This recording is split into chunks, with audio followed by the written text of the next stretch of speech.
Walang gustong tumagal sa lumang gusali sa dulo ng baryo. Dating ospital iyon noong panahon ng digmaan, ayon sa matatanda. Ngayon, puro kalawang na rehas, sirang bintana, at pasilyong amoy lupa at amag na lang ang natitira. Sa gabi, may ilaw na gumagalaw sa loob. Isang parol na kulay apoy.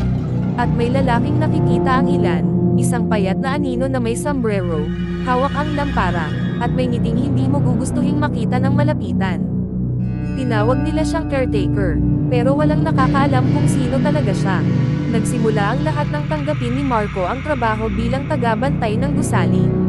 Hindi siya taga roon. Lumipat lang siya sa baryo para makaiwas sa gulo ng syudad. Tahimik siya, walang masyadong kausap, at higit sa lahat, desperado siyang kumita. Madali lang yan, sabi ng kapitan ng baryo. Iikot ka lang gabi-gabi. Siguraduhin mong walang papasok. Hindi binanggit ng kapitan ang mga kwento. Unang gabi ni Marco, tahimik ang paligid. Tanging huni ng kuliglig at hangin na sumisingit sa sirang bintana ang maririnig. Bitbit niya ang lumang lampara na nakita niya sa guardhouse. Hindi na gumagana ang kuryente sa loob, kaya iyon ang tanging liwanag niya. Habang naglalakad siya sa mahabang pasilyo, napansin niya ang mga lumang kama. Nakahilera, may ilan na may kalawang na gulong. May ilan na may bakas ng madilim na mantsa sa kutsan. Imagination lang, bulong niya sa sarili. Hanggang sa makarinig siya ng kaluskos. Parang may hinihila sa sahig. Tumigil siya, tinaas ang lampara. Ang anino niya ay hamaba sa dingding, ngunit may isa pang anino sa likod niya. Mabilis siyang lumingon. Wala, napabuntong hininga siya, baka daga lang. Pero habang nagpapatuloy siya, napansin niyang may mga yapak sa alikabok. Hindi sa harap niya, kundi sa likod. Parang may sumusunod. Pagsapit ng ikatlong gabi, hindi na siya makatulog sa guardhouse. Tuwing ipipikit niya ang mata, may naririnig siyang bulok. Bantayan mo kami. Isang gabi, nagpasya siyang sundan ang ilaw na nakikita raw ng mga taga-baryo. Sa pinakadulong bahagi ng gusali, may pintuang bakal na matagal nang sarado. Ngunit ng gabing iyon, bahagya itong nakabukas. Mula roon, may liwanag na kulay kahel. At may tunog ng mahinang paghinga. Dahan-dahan niyang itinulak ang pinto. Isang silid ang bumungad, mas malamig kaysa sa ibang bahagi ng gusali. Sa gitna, may isang lumang upuan. At sa tabi nito, isang lamparang nakasindi. Hindi iyon ang lampara niya. At sa likod ng upuan, may nakatayong lalaki. Payat, nakayupo, suot ang lumang uniforme ng tagabantay. May hawak na map na tila basang-basa sa maitim na likido. Unti-unti itong lumingon. At nakita ni Marco ang mukha nito, tuyot ang balat, parang naaagnas. Ang mga matay kumikislap na parang baga.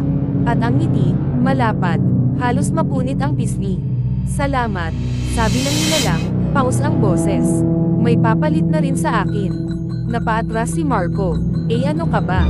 Tagabantay, sagot nito. Matagal na. Biglang bumukas ang mga pinto sa paligid. Mula sa dilim, may mga aninong gumagapang palabas. Mga hugis na parang tao, ngunit baluktot ang mga braso at leeg. Dahan-dahan silang lumalapit. Hindi kami makaalis, bulong ng mga ito. Hanggat may nagbabantay, napatingin si Marco sa lumang uniforme ng nilalang. Pareho ng suot niya ngayon. Unti-unti niyang naramdaman ang lamig sa kanyang balat. Parang may humahawak sa balikat niya. Maraming kamay. Hindi ako, hindi niya natapos ang sasabihin. Biglang namatay ang lampara niya. Sa huling sandali ng liwanag, nakita niyang nakatayo na siya sa tabi ng upuan. Ang map ay nasa kamay niya na. At ang lumang tagabantay, wala na. Sa halip, ang mga anino ay umatras. Tahimik ang silid. At mula sa sulok, may mahinang boses. Salamat, caretaker. Kinabukasan, may bagong tsismis sa baryo. May nakita raw na ilaw na gumagalaw sa loob ng gusali, mas maliwanag kaysa dati. At may lalaking nakikita sa bintana, may sombrero, may hawak na lampara, at may ngiting hindi mo gugustuhin makita ng malapitan. Si Marco raw iyon. Pero kung lalapitan mo ang gusali sa gabi, mapapansin mo ang kakaiba. Hindi lang isa ang anino sa likod niya. Dalawa na, at pareho silang nagbabantay.